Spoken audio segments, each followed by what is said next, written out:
Bora falar um pouquinho de cultura, um pouquinho de história. Eu estou aqui finalmente, eu consegui visitar o famoso Uluru na Austrália. Quem nunca ouviu falar sobre o Outback?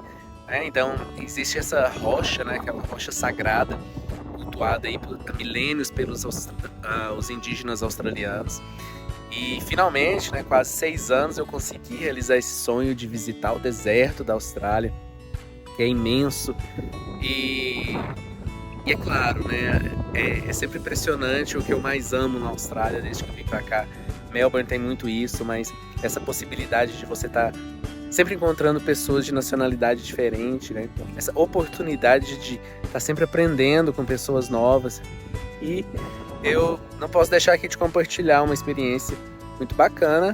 Nós conhecemos, eu vim com um casal de amigos, brasileiros também, e nós fizemos amizade com um britânico, 23 anos, e é importante passar isso para vocês para entender um pouco a importância do estudo, a importância de você consegue enxergar isso muito nas pessoas, né? Uma pessoa de 23 anos, eu olho muito para minha história, né? Aquela questão, 23 anos, eu estava ali formando, mas eu não tinha ainda uma maturidade, uma confiança para conversar, uma maturidade em relação à vida, em relação ao mercado.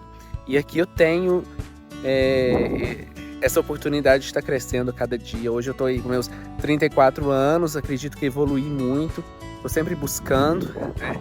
Buscando evoluir, buscando essa confiança, né? Me tornar uma pessoa mais segura, experiente, com uma bagagem sobre o mundo, com uma bagagem daquilo que há de melhor, né, nessas potências mundiais, e quem sabe, e compartilhar com vocês, compartilhar com a nossa comunidade, ver aquilo que deu certo, aquilo que dá para adaptar, ajustar a nossa cultura, né, e transformar o nosso meio sempre num lugar melhor. E é importante ressaltar essa cultura onde a educação é valorizada. Você encontra jovens muitas vezes lá com seus 23 anos, muito perdidos, né, em relação ao que querem para o futuro, para a vida. E eu encontrei esse rapaz, e tivemos assim uma conversa extremamente rica. E aí você conversa com uma pessoa que você fala, cara, você não tem 23 anos, né? Pessoa que está à frente do seu tempo, estudada, que é seguro enquanto fala, que é uma pessoa que está sempre buscando crescer, evoluir. Eu acho que é importante você ter essa consciência de chutar a preguiça. A preguiça, ela nunca é bom, né? Ela nunca é algo bom. A verdade é que precisamos, sim, constantemente estar estudando. Claro, nos permitir até aquele dia falar assim, não, hoje eu não vou fazer nada. Mas esse nada não pode ser algo constante. Não pode ser algo que você faça todo dia. E aí você consegue identificar também por que algumas nacionalidades, elas têm essa dificuldade de prosperar, né? Porque você vai conhecendo o seu povo e você identifica isso, né?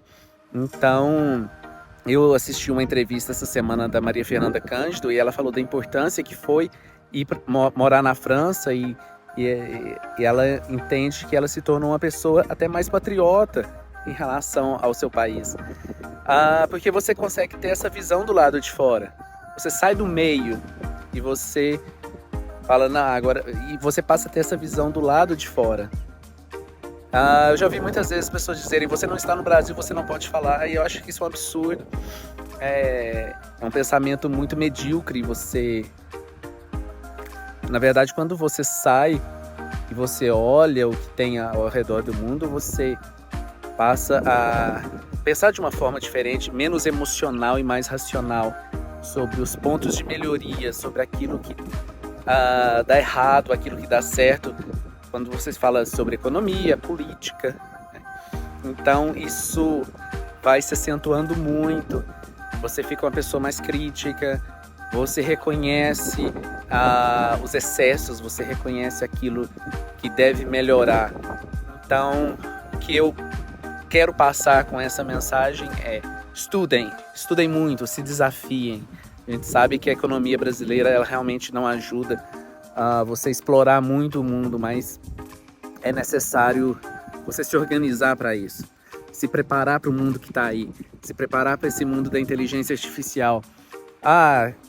Nós precisamos nos ajustar a isso, né? Não é só pensar que é algo que vai roubar os nossos postos de trabalho. Como é que você vai se adaptar a isso? Como que você está se preparando para isso? Ou você é apenas mais uma vítima, né? Mais uma vítima da sociedade? A gente sabe das dificuldades que existem no Brasil, não só no Brasil como no mundo. Mas vai depender muito mais de como você se comporta diante das dificuldades. Eu sempre falo que existe algo que é o sofrimento, as dificuldades que deveriam ser evitadas. E existem os desafios. A gente precisa entender quando você está sendo desafiado, aquela dificuldade ali de, às vezes, aprender um novo idioma, de se adaptar a uma nova cultura, isso não é sofrimento. Existe uma linha tênue ali, mas a forma que você olha para isso e fala, não, isso aqui é um desafio.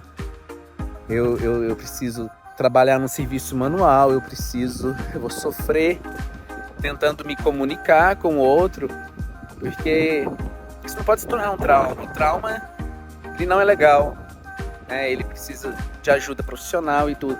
Mas o desafio não, o desafio ele nos faz crescer, nos faz tornarmos pessoas mais fortes, mais preparadas para lidar com o tempo, com as adversidades da vida e com os nossos sentimentos também. Hoje eu falo que eu estou há quase 6 anos aqui na Austrália e a saudade que eu sentia de casa no início, ela doía, era uma saudade que doía muito. E eu não deixei de sentir saudade de casa. Na verdade, o sentimento ele muda com o tempo. O afeto ele muda, você continua com aquela saudade, mas não é algo que faz você ter que largar tudo e sair correndo, porque você tem um propósito de vida, você tem planos e você não pode deixar se perder pelo que os outros querem para sua vida. Fazer o que os outros, se colocar em primeiro lugar. Eu vejo muitas pessoas aqui que não, elas preferem fazer pelo outro primeiro do que para elas. Como se fosse isso uma virtude, na verdade você está renunciando à sua liberdade, à sua possibilidade de se tornar uma pessoa mais experiente, com mais uma pessoa interessante em prol dos outros, que querem o seu suporte. Eu consigo hoje dar um suporte muito maior àquelas pessoas que estão à minha volta, porque eu me coloco em primeiro lugar. Isso não é egoísta, isso é escrever a sua própria história. Cada um é livre para escrever a sua história, não é? Então, façam melhor por vocês. Busquem realmente estudar, busque relacionamentos saudáveis. Eu percebo que na minha vida, na minha trajetória, Deus foi sempre colocando pessoas maravilhosas no meu caminho que foram, assim, fundamentais. Pessoas que quiseram realmente me dar direcionamento. Não fizeram por mim, me deram caminho. E eu fui atrás e consegui